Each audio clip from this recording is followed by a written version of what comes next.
flow through me. And God is looking for people that he can bless so that the blessings of God can flow through us. See what? And God gave me a picture of a teapot. And so we're at the teapot, and I'm like, I want to be filled, I want to be filled. But the thing is, you don't realize you're being filled so you can pour out. You're being filled so you can pour out. And you will not receive that blessing until you get into a place where you say, God, it's not just about me anymore, my Father, but God, I want you to work through me. The gifts that you give me, my Father, so they can work through me. And you know something else I realized? And it's not in the Bible, but sometimes God even blesses the worldly people. Because even in their way, sometimes a wealthy person can, like, I used to work at a nonprofit, and right before tax time, I would see like a lot of wealthy people coming to donate stuff because they wanted tax receipts. Mm-hmm. God can even bless somebody like that because he knows at least somebody else will be blessed through that. It's not even about, this one they prayed, no. It's because God is looking for people that he can use to be vessels. And so whenever you're asking God for a blessing, he's like, okay, I'm going to bless you, but how is it going to impact my kingdom? Can I get the glory out of this? And so Hannah, she stopped just praying, God, this is for me, I want a child. And she's like, God, then I will give him unto the Lord all the days of his life. God, this child will give you glory. Because it's like, where do I come in? Where does God come in the blessing that you're asking him for? Where does he come in? And so until you reach a point, you say, God, this one is for your glory. It's for your glory. It's for your glory. There's nothing that God needs. We're the ones who are here asking him for stuff, but you're like, God, this one is for your glory. God, if you give me this child, what is this child that you're asking God for? Year after year. And it's like Eli said, Eli was a prophet. That's another part. Eli was a prophet, 14 says, and Eli said unto her, how long wilt thou be drunken? A whole prophet.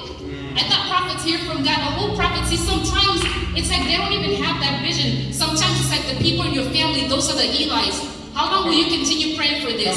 You're just hurting yourself, keeping on asking for this. Year after year, just let it go and just accept your life as is. See, Elkanah wanted Hannah to be content.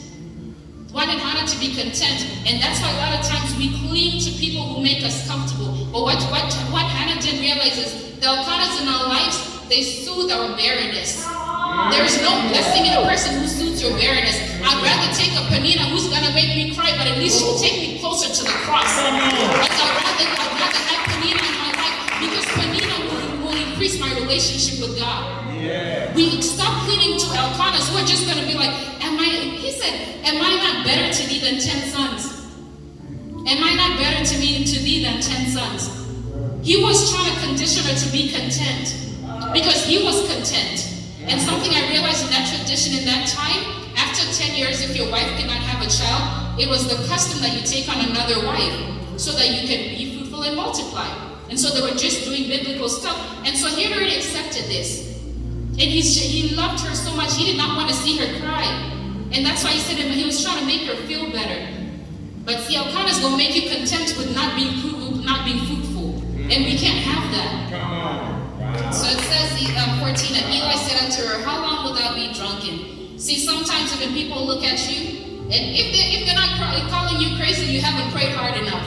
If nobody's laughing at you, they're not looking at you crazy, you haven't gone deeper yet. Even the prophet, he said, how long will thou be drunken? How long will thou be drunken? 15. And Hannah answered and said, no, my Lord, I am a woman of a sorrowful spirit. I have drunk neither wine nor strong drink, but have poured out my soul before the Lord. Count not thine handmaid for a daughter of Belial, that was the worldly people. For out of the abundance of my complaint and grief have I spoken here. Then Eli answered and said, go in peace, and the God of Israel grant thee thy petition that thou hast asked him. And she said, let thine handmaid find grace in the sight. So the woman went her way and did eat, and her countenance was no more sad. 19, and they rose up in the morning and worshipped before the Lord, and returned and came to their house in Ramah. And Elkanah knew his wife, and the Lord remembered her. The Lord remembered her.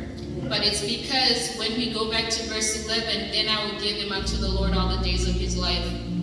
It's because Hannah got to a point and she realized, you know what, God? It's all for your glory. This child will be for your glory. It's not to get back at Penina. It's not to prove that I can birth something. It's for your glory. And if you read the book of Samuel, Samuel ended up being used. See, because the thing with God knows the end. We don't know the ending. Come on. So all the time when Hannah was asking for a child, God already knew that Eli was going to grow old and his sons could not carry that call. God already knew that, and he needed a prophet. See, so you're just asking for a child, and God is saying, I need a president over here. You just think you need a son. But you need to come to a place where you're like, God, when you give it to me, I give it back to you. I'll be submissive. Amen? Amen. I just want to end there. Thank God. Thank you, Pastor Miller. Thank you. Thank God.